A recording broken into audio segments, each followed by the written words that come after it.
शिवजी के दशावतार भाग 2। शिवजी के पहले 5 अवतारों की जानकारी आपको शिवजी के दशावतार भाग 1 में मिल जाएगी, जिसकी लिंक डिस्क्रिप्शन बॉक्स और आई बटन में शेयर की गई है। शिवजी के अन्य 5 अवतारों की जानकारी इस प्रकार है। छिन्नमस्तक। छिन्नमस्तक भगवान शिव का छठा अवतार माना जाता है। इस अवतार की शक्ति माता छिन्नमस्ता को माना जाता है। यह अवतार शीश रहित अवतार है। इनका कटा सर ये अपने ही हाथ में पकड़े रहते हैं और अपने दूसरे हाथ में त्रिशूल को धारण करते हैं। एक कथा के अनुसार देवी पार्वती और उनकी सेना ने जब असुरों का संहार किया तो देवी पार्वती की सेना की रक्त की प्यास बुझी नहीं थी। अपनी सेना को तृप्त करने के लिए देवी पार्वती ने अपना शीश खड्ग से काट लिया। ये दृश्य देखते ही भगवान शिव ने भी अपना शीश त्रिशूल द्वारा काट लिया और इसी कारण भगवान शंकर और माता पार्वती के ये अवतार छिन्नमस्तक के नाम से प्रसिद्ध हुए। भगवान शिव का छिन्नमस्तक स्वरूप अपने भक्तों की मनोकामनाओं को पूर्ण करने वाला है। धूम्रवान। शिव के 10 प्रमुख अवतारों में 7वां अवतार धूम्रवान नाम से विख्यात है। इस अवतार की शक्ति को देवी धूमावती माना जाता है। देवी धूमावती को अलक्ष्मी के नाम से भी जाना जाता है। अलक्ष्मी माता लक्ष्मी की बहन है। अपने इस स्वरूप में महादेव धुएं के समान माने गए हैं, इसीलिए उनका नाम धूम्रवान पड़ा। प्रचलित कथाओं के अनुसार एक बार माता पार्वती को बहुत तेज भूख लगी थी। उन्होंने महादेव से भोजन के लिए कहा, लेकिन इसके बाद भी काफी समय तक भोजन नहीं आया। भूख से व्याकुल माता पार्वती भोजन की प्रतीक्षा कर रही थी। जब भूख बर्दाश्त नहीं हुई तो उन्होंने भगवान शिव को ही निगल लिया।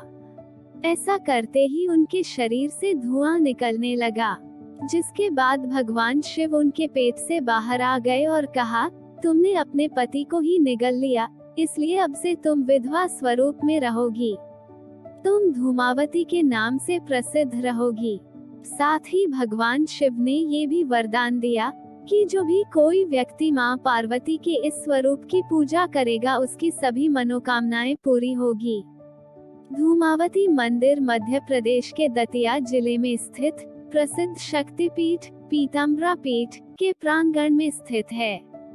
पूरे भारत में यह मां धूमावती का एकमात्र मंदिर है जिसकी अधिक मान्यता है। भगवान धूम्रवान का रूप भी विकट बताया गया है, किंतु इस रूप में भी वे कल्याणकारी हैं और अपने भक्तों के भय को दूर करने वाले हैं। भगवान शिव का धूम्रवान स्वरूप अपने भक्तों को सभी प्रकार से श्रेष्ठ फल देने वाला है। बगलामुख। शिव का 8वां अवतार बगलामुख के नाम से जाना जाता है। इनकी शक्ति देवी बगलामुखी है। महादेव का ये रूप अति उग्र माना जाता है। इनका रूप पीला है। अपने इस अवतार में भगवान शिव अपने सभी भक्तों को उनके कर्मों के अनुसार उसका फल देते हैं। प्रचलित कथा अनुसार पूर्व काल में महाविनाशक तूफान से सृष्टि नष्ट होने लगी। चारों ओर हाहाकार मच गया। प्राणियों की रक्षा करना असंभव हो गया। यह महाविनाशक तूफान सब कुछ नष्ट करता हुआ आगे बढ़ता जा रहा था, जिसे देखकर पालनकर्ता विष्णु चिंतित हो महादेव शिव को स्मरण करने लगे।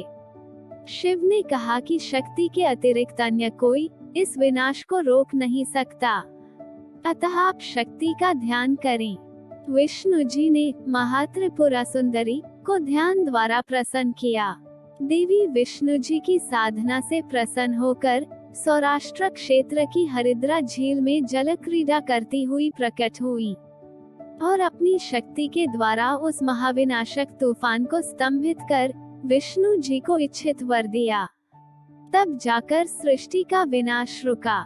देवी बगलामुखी को बीररती भी कहा जाता है, क्योंकि देवी स्वयं ब्रह्मास्त्र रूपिणी है। इनके शिव को एकवक्त्र महारुद्र कहा जाता है, इसलिए देवी सिद्ध विद्या हैं। तांत्रिक इन्हें स्तंभन की देवी मानते हैं। बगलामुखी माता के 3 प्रमुख मंदिर हैं। हिमाचल प्रदेश के कांगड़ा में स्थित बगलामुखी मंदिर। मध्य प्रदेश के दतिया जिले में स्थित बगलामुखी मंदिर। मध्य प्रदेश के शाजापुर में स्थित बगलामुखी मंदिर। इसमें हिमाचल के कांगड़ा को अधिक मान्यता है। शिवजी का बगलामुख अवतार श्रद्धालुओं को परम आनंद प्रदान करने वाला है। मातंग भगवान शंकर का 9वां अवतार है। इस अवतार की शक्ति माता मातंगी मानी जाती हैं। माना जाता है कि महादेव ने अपना ये स्वरूप महर्षि मातंग की तपस्या से प्रसन्न होकर लिया था। मध्य प्रदेश के खजुराहो मंदिर में मतंगेश्वर महादेव का शिवलिंग स्थापित है। कहते हैं कि हर वर्ष इस शिवलिंग का आकार बढ़ जाता है। ये शिवलिंग नीचे पाताल लोक की ओर और ऊपर स्वर्गलोक की ओर बढ़ रहा है। जब यह पाताल लोक पहुंचेगा तब कलयुग का अंत हो जाएगा। भगवान शिव का मातंग स्वरूप अपने भक्तों की समस्त अभिलाषाओं को पूर्ण करने वाला है। कमल भगवान शंकर का 10वां और अंतिम अवतार माना जाता है। इस अवतार की शक्ति माता कमला मानी जाती हैं। अपने इस अवतार में महादेव सभी 64 विद्याओं से युक्त हैं। दिव्य और पूर्ण कमल के पुष्प में भी कुल 64 पंखुड़ियां होती है, इसलिए महादेव के इस अवतार को कमल के नाम से जाना जाता है। माना जाता है इस अवतार में माता कमला माता लक्ष्मी के गुणों से युक्त है तथा भगवान कमल नारायण के गुणों से युक्त हैं। महाराष्ट्र के सोलापुर जिले में स्थित करमाला में मां कमला देवी मंदिर है, जो मां कमला को समर्पित है। भगवान शिव का कमल स्वरूप अपने भक्तों को भक्ति और मुक्ति प्रदान करने वाला है। इसी तरह की अन्य जानकारियां पाने के लिए please like and share this information and subscribe to our channel story vendor. Thank you.